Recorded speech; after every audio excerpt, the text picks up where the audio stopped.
Hello, আসসালামু আলাইকুম। আবারও নতুন একটা রান্ধনের রেসিপি নিয়ে আসলাম। একদম স্পেশাল একটা রেসিপি নিয়ে আইছি। আপনাদের ভালো লাগে আজকে ছাড়মই না, আজকে ভাইরাল হয়েই ছাড়মু। এ তো প্রথমে গরুর মাংস নিয়ে নিলাম, এরপর দিয়ে দিলাম তেজপাতা, বুঝলে বুঝপাতা নাহলে তেজপাতা। এরপর দিয়ে দিলাম পেঁয়াজ, চোখের কান্দন কান্দন ছড়াই দিব সবাইরে। এরপর দিলাম হলদের গুঁড়া। এরপর দিয়ে দিব একটা ঝালের টকটকা ঝাল, 2.5 চামচ মরিচের গুঁড়া। এরপর দিয়ে দিলাম লবণ। এরপর দিয়ে দিলাম আদা রসুন বাটা। এরপর তোল না দিলে কি আর স্বাদ হয়?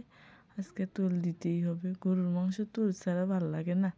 এরপর দিয়ে দিলাম আমি একটু স্পেশাল মশলা, মোর হাতের স্পেশাল মশলা। এরপর এইরকমভাবে কটকট কইরা দিয়ে দিলাম সাদা এলাচগুলো।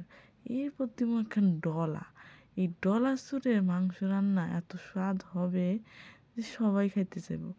মোর শ্বশুর শাশুড়ি থেকে শুরু করে মোর জামাইও এই গরুর মাংস খাইলে আমার মানে সেদিন প্রশংসায় পঞ্চমুখ।